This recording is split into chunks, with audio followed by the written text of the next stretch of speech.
Frossenonder. The air inside the grand chamber of Viridia Prime was thick with tension. Soft blue light from the ceiling panels cast long shadows across the polished obsidian floor. Delegates from over 200 species sat in tiered rows, their forms as varied as the stars they came from. Some had scales, others feathers. A few were made of shifting light or crystalline structures. But all of them watched the same spot, the human delegation's platform. Kyle Dawson stood at the center. He was tall, with short brown hair and tired eyes that had seen too many negotiations end in silence. Beside him, Lena Brooks adjusted the collar of her dark gray uniform. She wasn't a diplomat by training. She was an astrophysicist. But Earth had sent her anyway. They needed someone who understood not just words, but the shape of space itself. Today was the day humanity would leave the Galactic Council. The decision hadn't come lightly. For nearly 50 years, Earth had been a member, trading technology, sharing star charts, and sending peacekeepers to troubled systems. But the Council had grown stricter, more controlling. They demanded Earth hand over the Helios shipyards, massive orbital factories near Jupiter that built everything from freighters to deep-range scouts. The Council claimed it was for galactic stability. Earth called it theft disguised as policy. Kyle took a slow breath and stepped forward. His voice, calm but firm, echoed through the chamber's translation field. The Terran Union hereby withdraws its membership from the Galactic Council, effective immediately. A murmur rippled through the room. Most species showed no visible reaction. The Zarathi remained still as stone. The Marathi fluttered their wing fans slightly, but the mood shifted like a storm rolling in. Relief, dismissal, even a hint of satisfaction. Only one being moved. Ambassador Verloc of the Cathari rose from his seat. His chitinous limbs clicked softly as he leaned forward. His compound eyes, dark and unreadable, fixed on Kyle. He didn't speak aloud, but his aide later reported his whispered words. They do not understand what they have just unchained. The session ended without ceremony. No vote was needed. Membership was voluntary. The humans simply turned and walked out, their boots clicking against the floor in perfect unison. Behind them, the Council resumed its agenda as if nothing had happened. A trade dispute between the Luminary and the Gorv Collective took center stage within minutes. Back on Earth, the news spread fast. In New Chicago, crowds gathered in the plazas, some cheering, others shouting in anger. In Nairobi, students debated the move in university halls. In the quiet hills of Oregon, farmers barely looked up from their fields. To most people, the Galactic Council had always felt distant, like a rumor from another world. But in a hidden bunker beneath the Martian ice caps, engineer Nate Porter watched the broadcast with narrowed eyes. He wasn't surprised. He'd known this day was coming. For the past 3 years, he'd been working on Project Aegis, a secret initiative buried so deep even most of Earth's Senate didn't know its full scope. It wasn't a weapon. Not exactly. It was something stranger. A network of quantum-entangled beacons designed to stabilize local space-time coherence.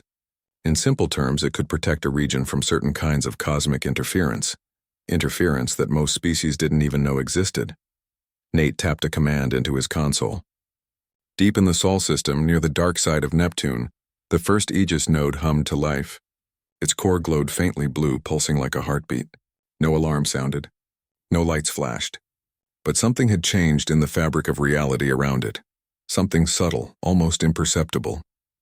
On Viridia Prime, Kyle and Lena boarded their shuttle for the trip back to the Odyssey, Earth's diplomatic vessel. As the engines warmed up, Lena stared out the viewport at the swirling nebula beyond the station. "Do you think they'll miss us?" she asked quietly. Kyle didn't answer right away. He thought of the cold stares, the condescending tones, the way Council envoys always referred to humans as the young species.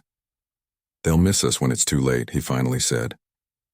The shuttle lifted off, leaving the glittering spire of the Council chamber behind. Inside, the crew moved with quiet efficiency. Cole Ramirez, the pilot, gave Kyle a quick nod as he strapped in. Maya Ellis, the xenolinguist, was already reviewing intercepted comms from the Zarathi fleet, just in case. No one celebrated. No one sighed in relief. They all knew this wasn't an end. It was a beginning. Meanwhile, on the far edge of the Andromeda Arm, a Cathari science outpost sent its last transmission. The message was garbled, filled with static and broken syllables. But one phrase repeated 3 times before the signal died. Shadows move faster than light. The council dismissed it as sensor malfunction. They were used to false alarms from the frontier. But Verloc didn't.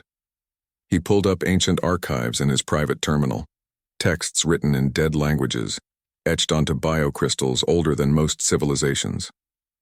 He read about beings called the Void Weavers, entities that fed not on matter or energy but on discord. They thrived when civilizations turned on themselves, when trust broke down, when fear ruled over reason. And they always appeared after a major power withdrew from a galactic union. Verloc closed the file. His mandibles twitched. He looked towards Sol, though it was invisible from his location. "Humans," he murmured. "What do you know that we have forgotten?" Back on Earth, the sun set over the Pacific. Waves crashed against the cliffs of Big Sur. In a small apartment in San Diego, a child asked her mother, "Are we alone now?" Her mother hugged her tight. "No, sweetheart. We're just on our own."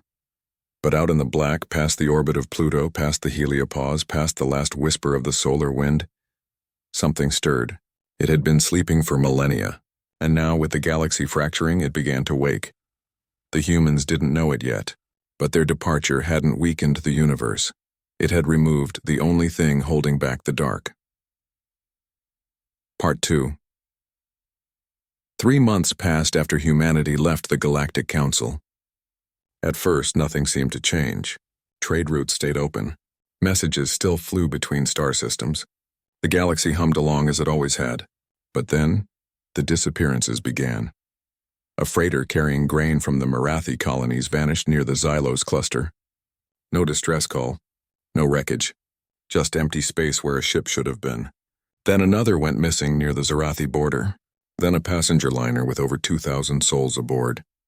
The council called emergency meetings.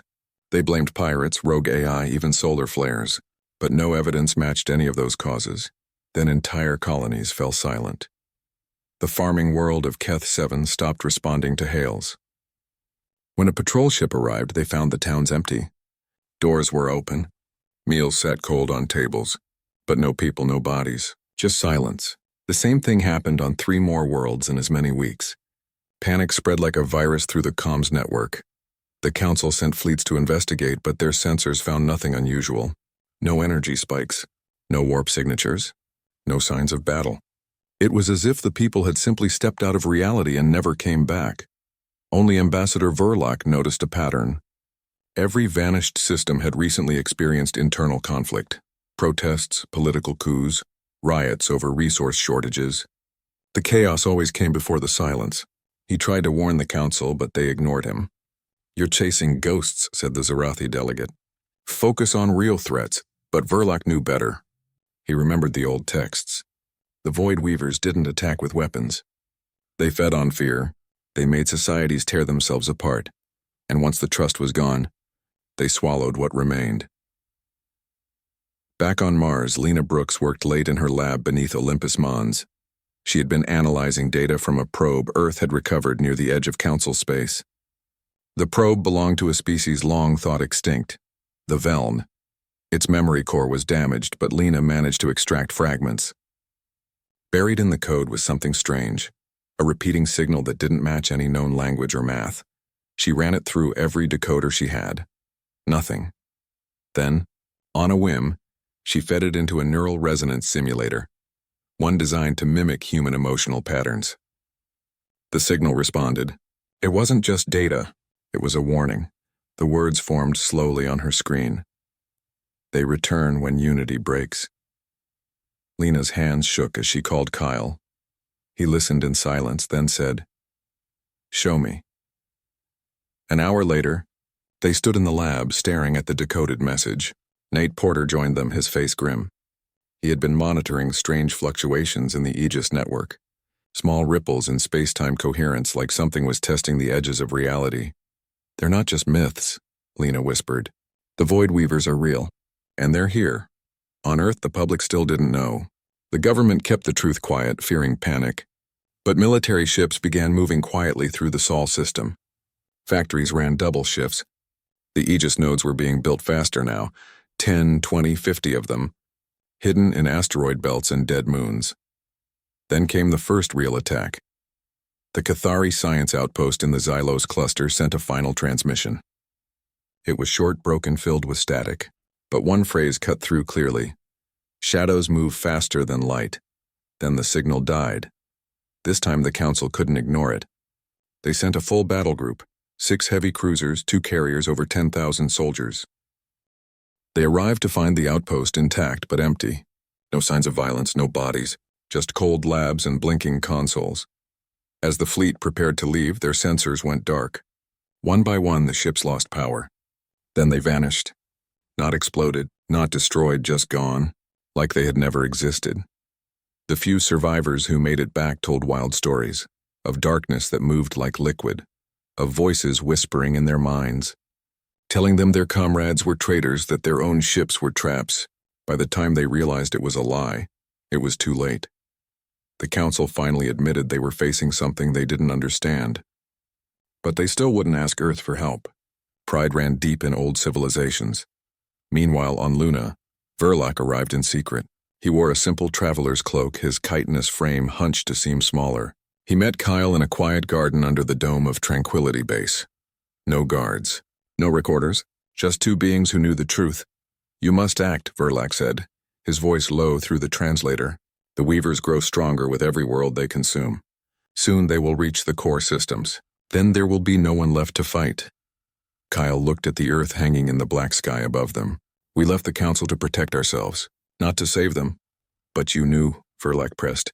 "You knew they were coming. That's why you built the Aegis network. That's why you walked away, so you could prepare without their rules holding you back." Kyle didn't deny it. Earth scientists had found hints of the Weavers in ancient cosmic background radiation. Patterns that shouldn't exist.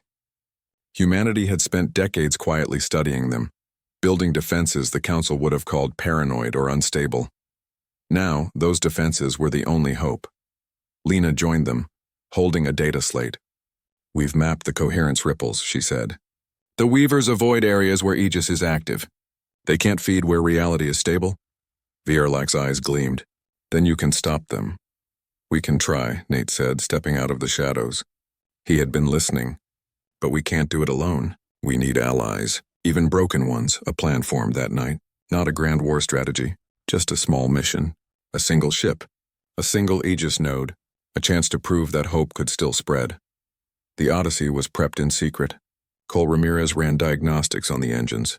Maya Ellis studied the few recovered Weaver signals, searching for weaknesses in their psychic patterns. Nate installed the latest Aegis node in the cargo bay, a device no bigger than a refrigerator humming with quiet power. They would go to the Mirathi homeworld. Reports said it was collapsing into civil war. Perfect feeding ground for the Weavers. If they could stabilize even one city, it might be enough to show the galaxy that resistance was possible.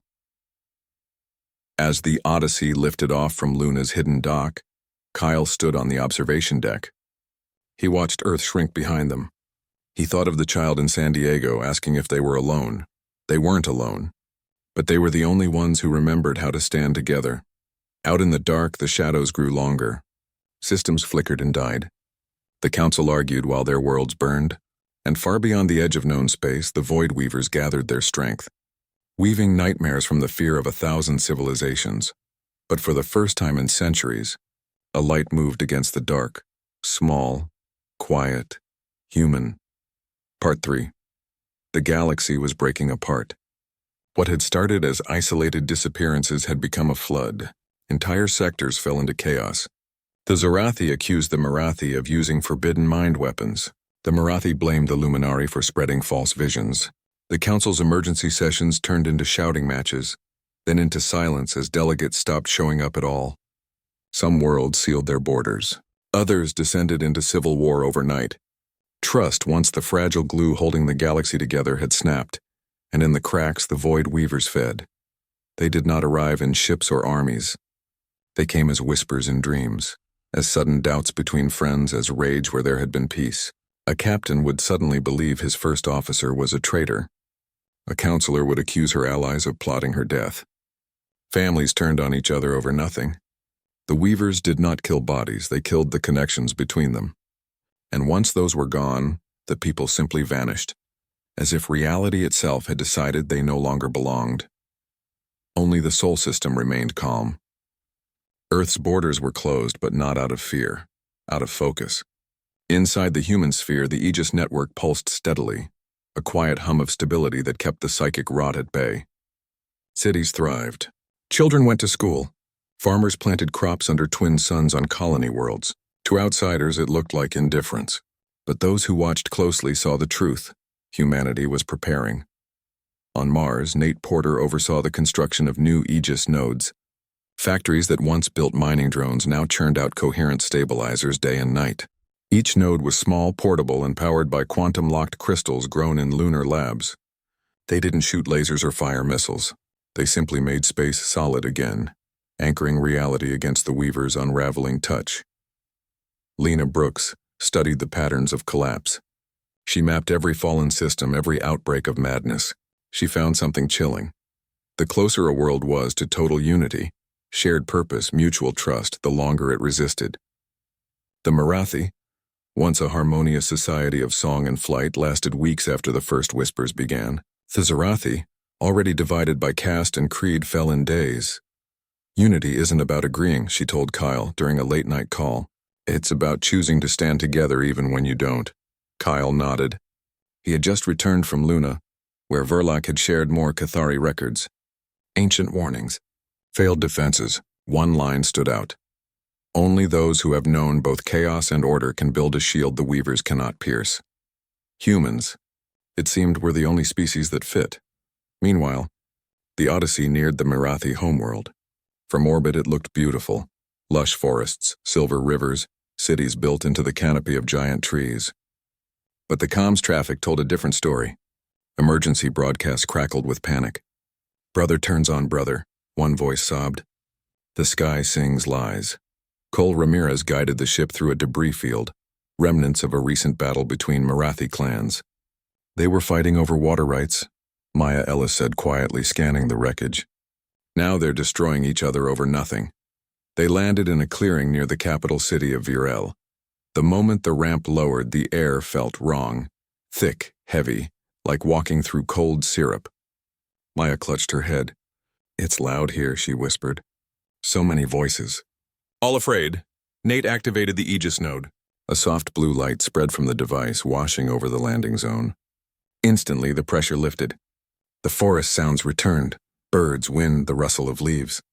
In the distance, a Marathi scout froze, then turned toward the light with wide, confused eyes. Over the next 2 days, the humans worked quietly.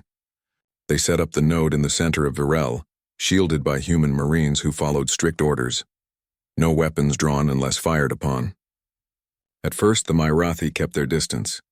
But then one elder approached. Her feathers were dull, her wings drooping.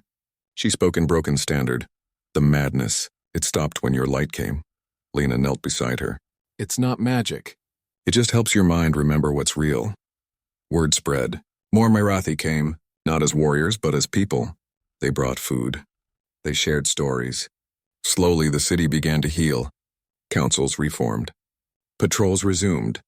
Children played again in the streets. For the first time since the disappearances began, a world pushed back. News of Virel's recovery leaked. Not through official channels, those were broken, but through smugglers, refugees, and old trader routes. A human ship had landed, a light had been lit, and the madness had fled. Desperate beings began seeking out Earth ships. A Zarathi freighter, its crew half-mad with paranoia, hailed a human mining vessel near the asteroid belt. They didn't ask for weapons. They asked for help. The miners, after checking with command, shared a small Aegis emitter. Within hours, the Zarathi crew wept with relief. Then came the unthinkable. A formal message arrived at Earth's high command. It was signed by every surviving council delegate. They were not demanding. They were begging. We were wrong, the message read. We need your help, please. Kyle stood in the war room beneath Geneva, staring at the screen. Around him, generals and scientists waited. Some wanted to say no. Others wanted to demand surrender, reparations, control.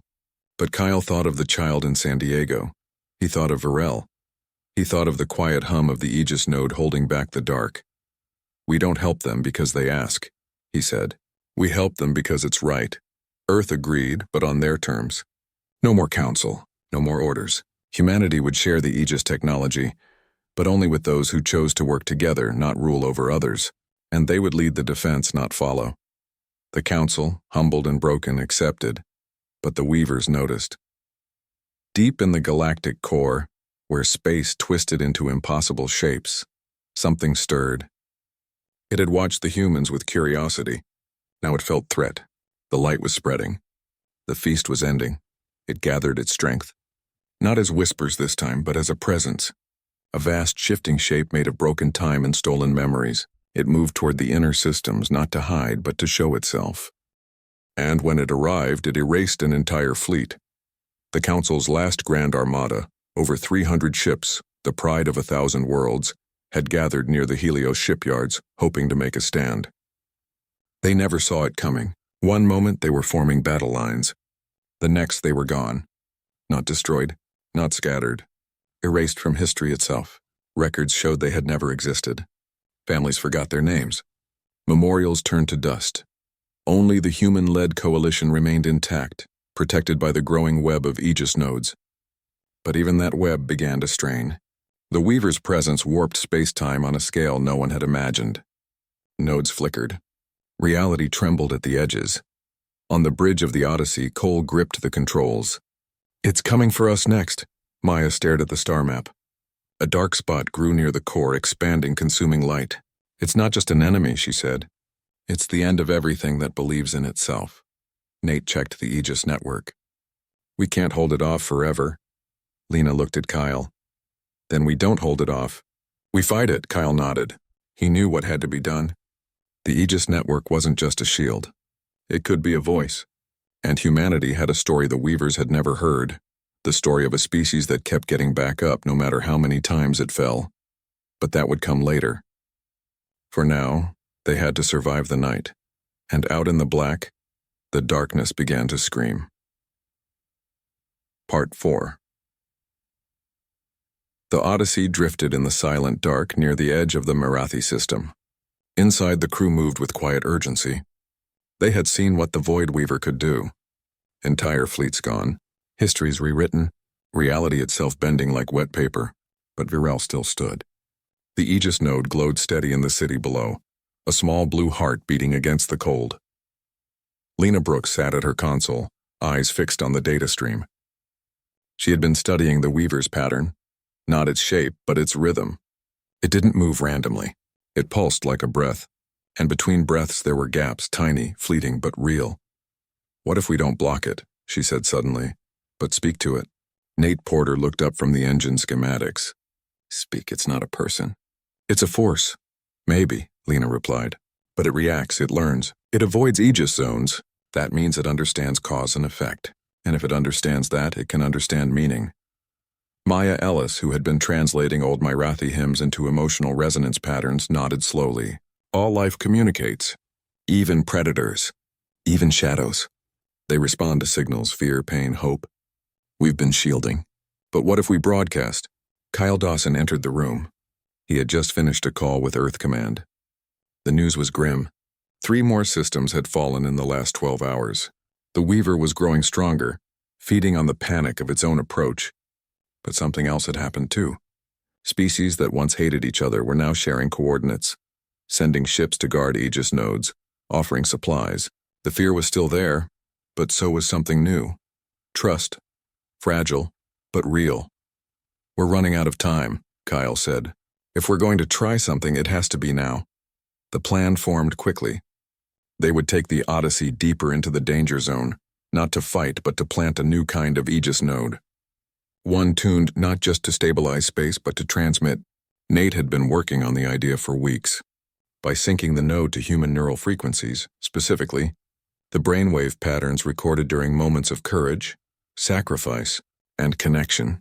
They could send a signal the Weaver couldn't ignore, not a weapon, a message. Cole Ramirez plotted a course toward the Helios shipyards. It was risky. The area was crawling with debris from the vanished fleet, and the space-time distortions were severe. But it was also the last place the Weaver had fed. The echoes of fear were strong there, perfect for contrast. As the ship jumped to warp, Maya worked non-stop. She gathered stories, not grand epics but small ones. A firefighter running into a burning building, a stranger sharing bread during a blackout, a mother singing to her child during an air raid.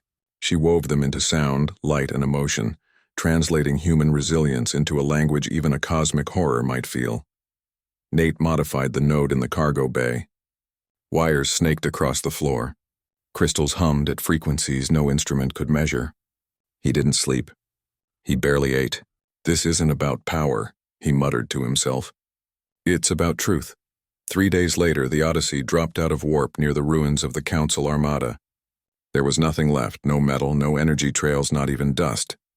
Just empty space that felt wrong, like a hole in the universe. Cole guided the ship carefully. Every sensor screamed warnings. Gravity readings flipped without cause. Timestamps glitched. But the Aegis field around them held. They found a stable point near where the flagship had last been.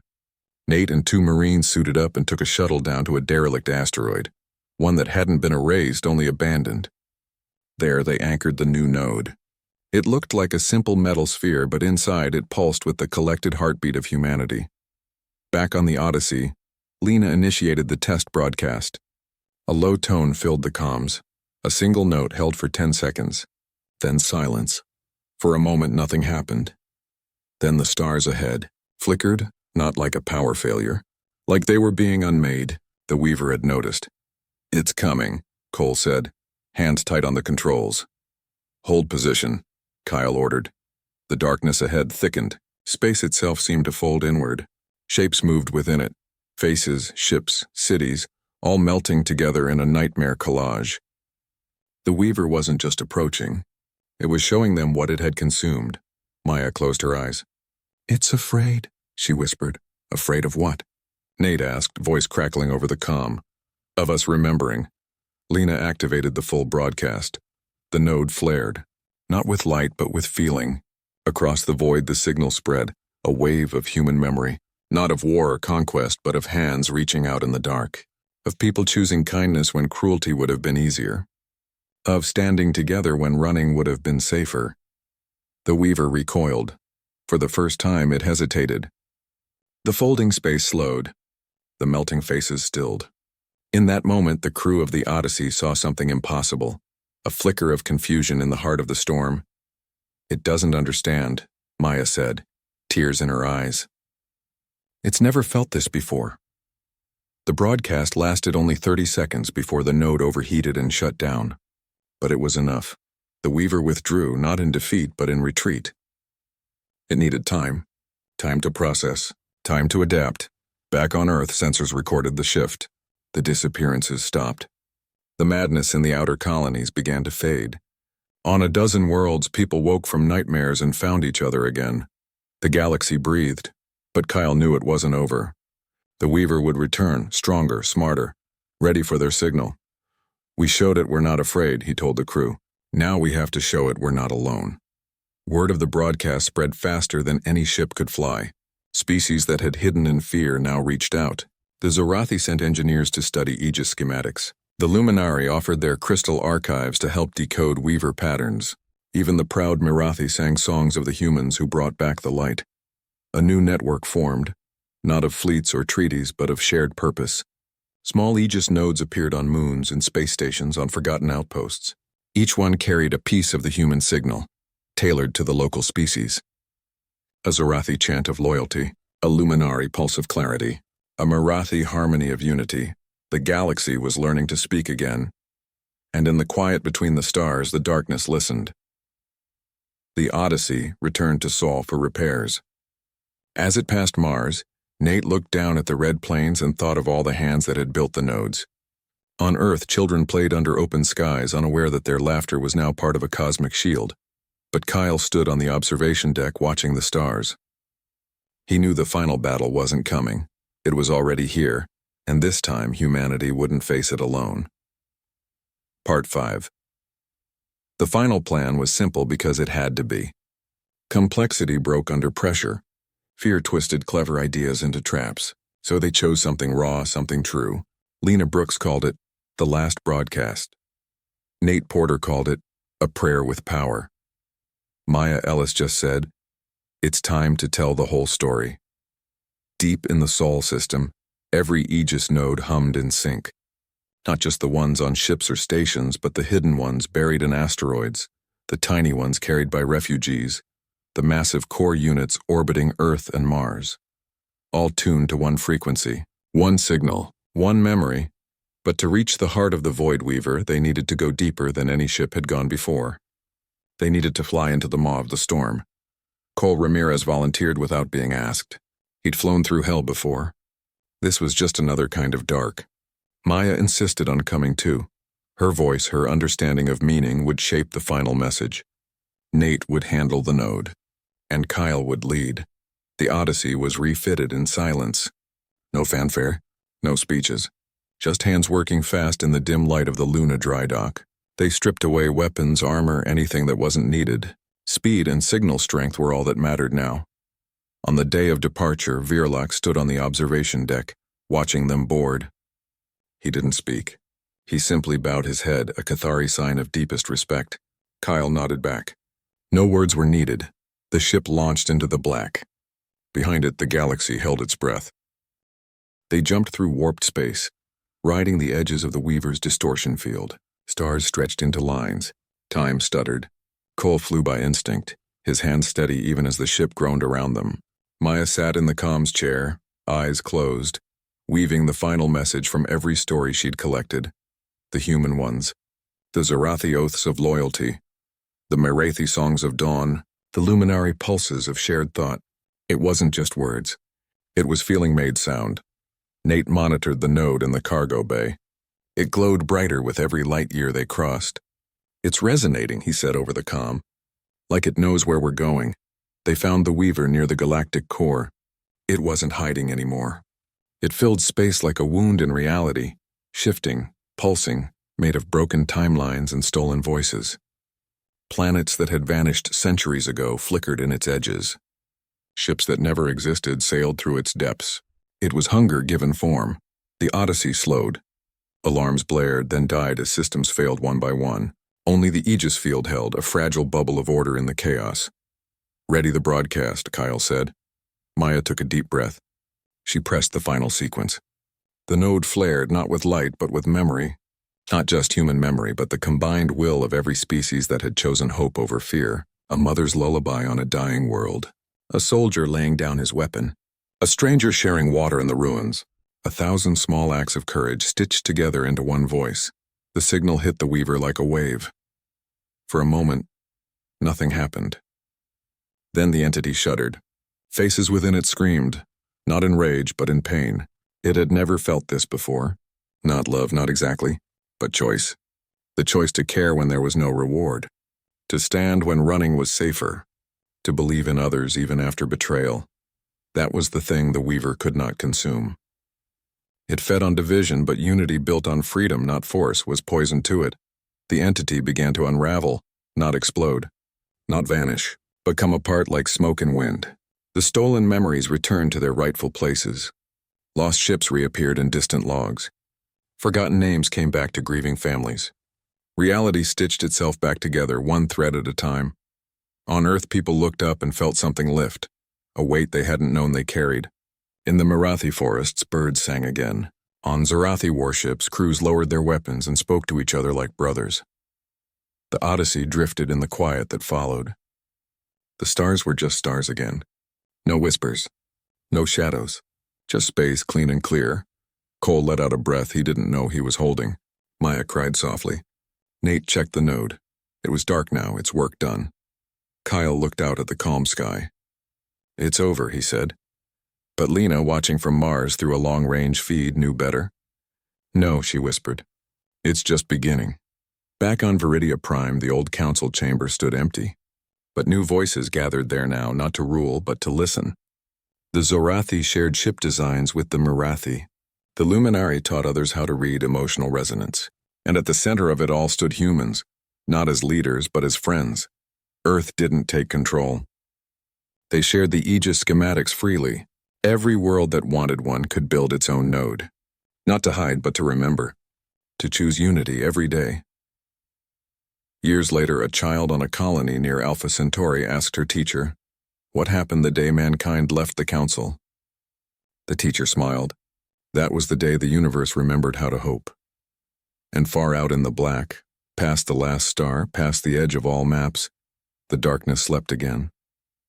Not gone, never gone, but quiet, because somewhere, someone was still telling a story of light. On a hill outside Denver, Lena Brooks sat with a cup of coffee, watching the sunrise. The sky was clear. The air was warm. And for the first time in a long time, the future felt wide open. She knew the universe hadn't fallen the day humanity walked away. It had finally learned how to stand.